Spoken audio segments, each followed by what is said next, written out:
Replacing the battery in my Droid MIni. So there's my Droid. Battery's gone bad, so I got a new one there. Actually, that's the original. I've already replaced it. This is just showing you how. That green tool and that screwdriver are very important. You're going to need those. What I'm doing right now is just taking off my case, so make sure you take off your case first. And then take out your SIM card. And your SIM card is on your volume area. It's right about there. And that green tool kind of helps you pry that out. Be very careful because that little SIM card needs to go in the exact same type of way. And so if you bump that or so, you just got to reset it. And from the on-off area and that green tool, you just want to work along the edge of that your phone there, along the creases, and just keep working it and just prying it a little at a time. It's going to take you a while, but as you can kind of see here, I've worked a little bit and I just work myself around. See how it's beginning to come apart? You just keep working it and working it. And before too long, you've got it taken apart. It does take a while. So there it's apart. Now, on here there is a whole boatload of screws you got to take out, and then there's some black tape or so that you got to take off as well. So I'm going to take off the black tape right now. That kind of holds the edge of the battery in place. I don't know its exact purpose, but it doesn't matter. So those are off. Now there's another piece that's holding the base of that battery. There's a hinge on one part and kind of a clip on the other. And so I'm trying to pry open that clip there. That actually made it more difficult than it was. Or more difficult than it should have been. But once I got it out, it just peels right off. That's a little metal piece with tape on it there. Now it's time to remove some of the screws along there. There's a boatload of screws. See that metal piece right there? That's a magnet.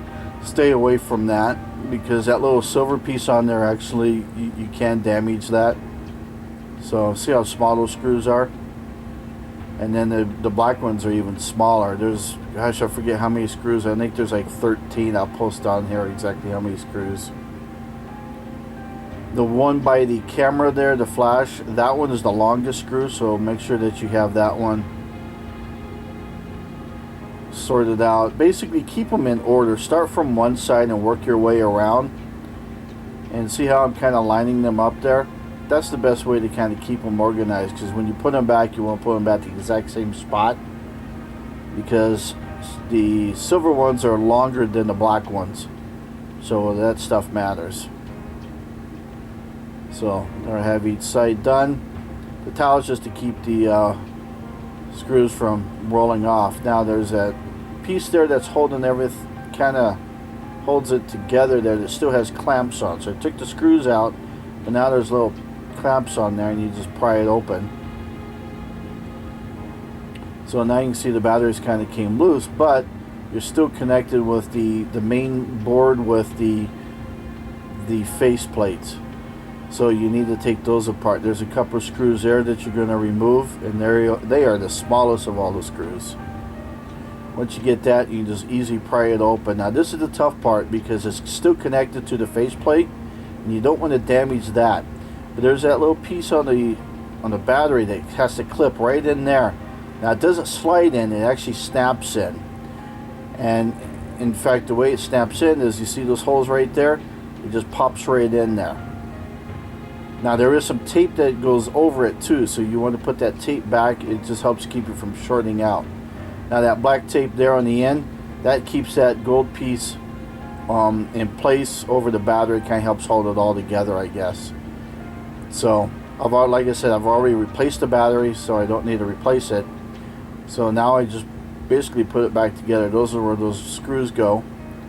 So I'm going to put those small screws back in place that holds that frame back to the board, the circuit board, to the faceplate. And then there's that piece there, and it snaps back in, so make sure that it snaps in well. And once it snaps in, then you screw it in. And again, that's where you got to remember where you started your screws at and keep them in order.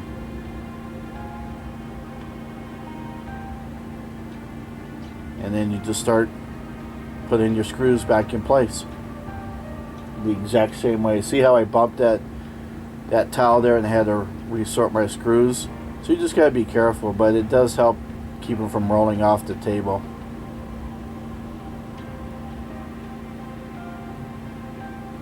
Buying a Droid Mini battery is pretty cheap online. It's only like 15-20 bucks. So I'm just screwing the phone back together. Just about done. Again, stay away from that magnet.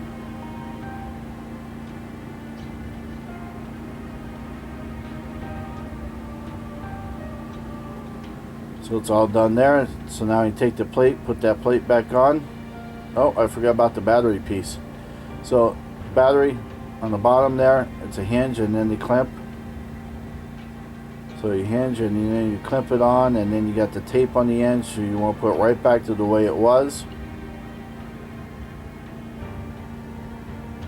I would not use new tape, I'd use the same tape. And now I can put that case back on. So now that's the backing. So you put that back on. Just kind of slides back in place, and then the clips back on, just like you unclipped it, if you will. And there's your SIM card. Again, make sure your SIM card's the way it was supposed to be. There's a little notch on the edge there to help keep it, help you know exactly how it goes on. And there it just popped out, so I just put it back in place. So you got to be careful, it doesn't stay in there very well. And once you got it in, and you put your case back on, and you turn on your phone, and you're ready to go, and you've just replaced your Droid Mini battery. That tool comes with a battery, and so does that screwdriver, and they are so incredibly handy. And as you can see, the phone is back on, and it works. Don't forget to like, subscribe, share, comment. Izzy Hot Homestead. I just replaced the battery in my phone.